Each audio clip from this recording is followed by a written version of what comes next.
Hai, Assalamualaikum. Nama saya Nur Anisa Nani binti Hasan. Hai, Assalamualaikum. Nama saya Salwa Iliani binti Anwar.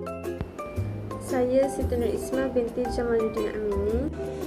Hai, nama saya Nur Syuda binti Muhammad Sukiman.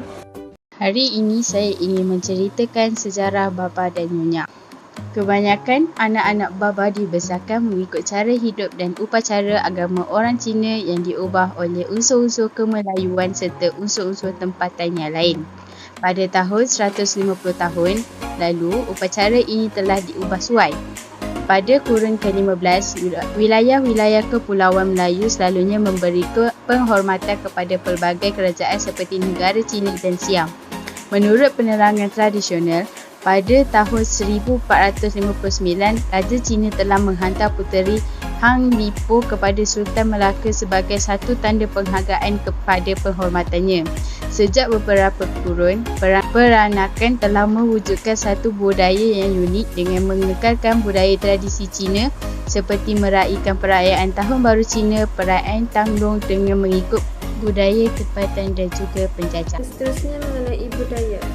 Kebanyakan pendatang Cina yang terawal berhijrah ke Tanah Melayu ialah daripada kelompok Hokkien. Hokkien adalah dari bahasa Hokkien yang merupakan sebuah dialek bahasa Cina berasal dari wilayah Fujian Hokkien di China. Budaya baba berasal dari Melaka, tapi bila Pulau Pinang dan Singapura berkembang dan maju, ramai antara mereka berpindah ke dua-dua negara ini, terutamanya Singapura. Kaum baba yang wujud pada hari ini bertutur dalam bahasa Melayu dan menjadi satu kebiasaan bagi mereka makan dengan menggunakan tangan seperti mana orang Melayu mengamalkannya. Masyarakat baba masih mengamalkan sebahagian budaya rasam Cina yang tidak dihiraukan lagi oleh masyarakat Cina Malaysia hari ini yang lain, seperti adat istiadat perkahwinan Cina tradisional. Pengantin memakai pakaian yang cantik berwarna-warni mengikut warisan budaya Cina tradisional. Jika dibandingkan rumah orang Melayu dengan rumah baba,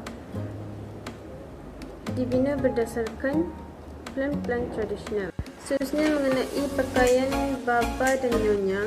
Pakaiannya serupa dengan pakaian tradisi Melayu, iaitu baju kebaya dan terongsang.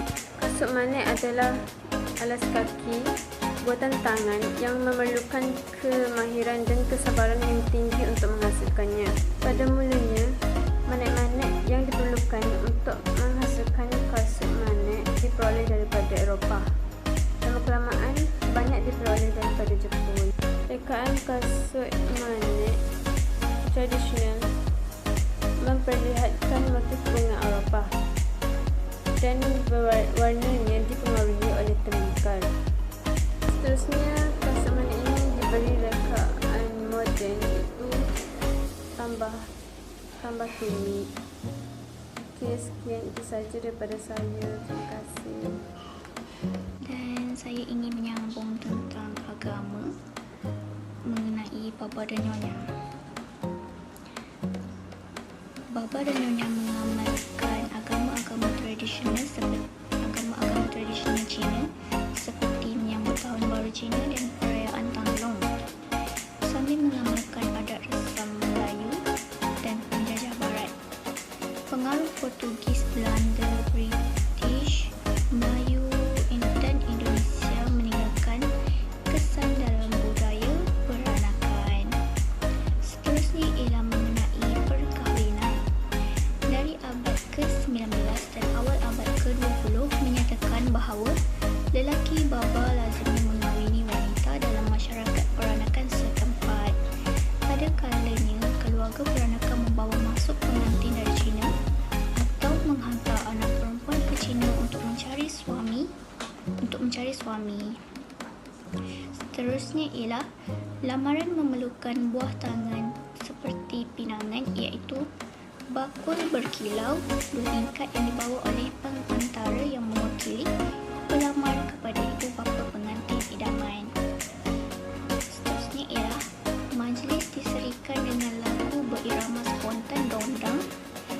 Rondang Sayang yang dinyanyi dalam bahasa Melayu dan ditari oleh para hadirin di Johor.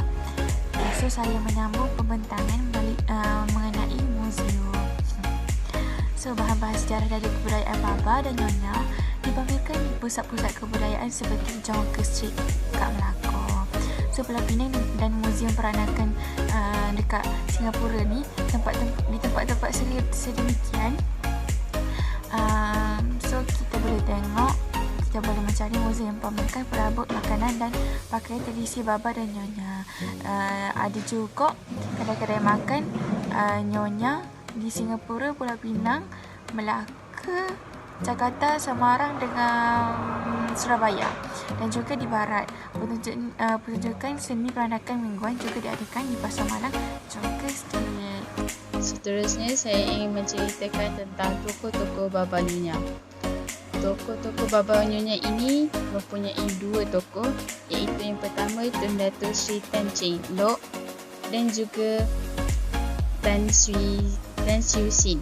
Jadi, saya ingin menceritakan sedikit sebanyak biodata tokoh yang pertama. Tun Dato' Sri Tan Cheng Lock ini dilahirkan di Jalan Hir, Melaka. Tan ialah anak ketiga dalam sebuah keluarga yang terdiri daripada 7 adik-beradik. Pada tahun 1869, beliau memperoleh pendidikan Inggeris di Sekolah Tinggi Melaka dan kemudiannya di Institusi Raffles di Singapura. Tan bertugas sebagai guru selama 6 tahun sebelum meletakkan jawatannya untuk menjadi penolong pengurus di Ladang Getah, Bukit Kajang Berhad, sebuah ladang getah yang dimiliki oleh saudara sepupunya. Pada tahun 1909, beliau memulakan syarikat sendiri yang mula-mulanya digelarkan Ladang Getah Melaka Pindah Berhad, dan kemudiannya Ladang Getah Melaka Bersatu Berhad dan akhirnya Ladang Air Molek Berhad. Pada tahun 1913, Tan berkahwin dengan Yew Yok New, anak kepada Yew Tin Che, Presiden Persatuan Hokkien Melaka.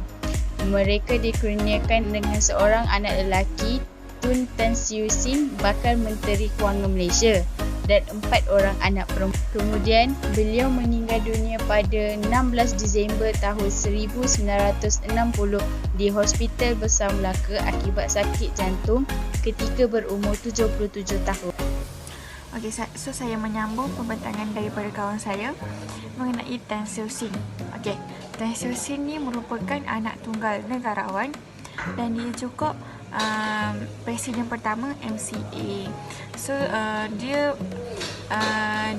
dilahirkan di Melaka. Lepas tu Tan Siew Sin ni mendapat pendidikan awal di College Raffles Singapura, and then dia masa dia duduk dekat College Raffles tu, dia memang seorang yang cemerlang dalam pelajaran, dan setiap kali peperiksaan dia akan mendapat result keputusan yang baik. Itu. Lepas tu Raffles ni masa dia duduk dekat College Raffles tu, dia merupakan seorang yang aktif dalam bersukan, terutamanya dalam sukan hoki. Okay, so sebelum dia ke College Raffles Singapura tu, dia bersekolah di sekolah perempuan, iaitu sekolah Sheridan Girls School. Gitu. So pada tahun 1935, beliau jatuh sakit dan menghidap penyakit batuk kering. Lepas tu beliau kemudiannya sembuh sebanyak bila menjalani satu pembedahan di Switzerland. 3 tahun kemudian, beliau menyawal pengajian di London dalam bidang undang-undang dan memperoleh keputusan kelas pertama di Middle Campaign.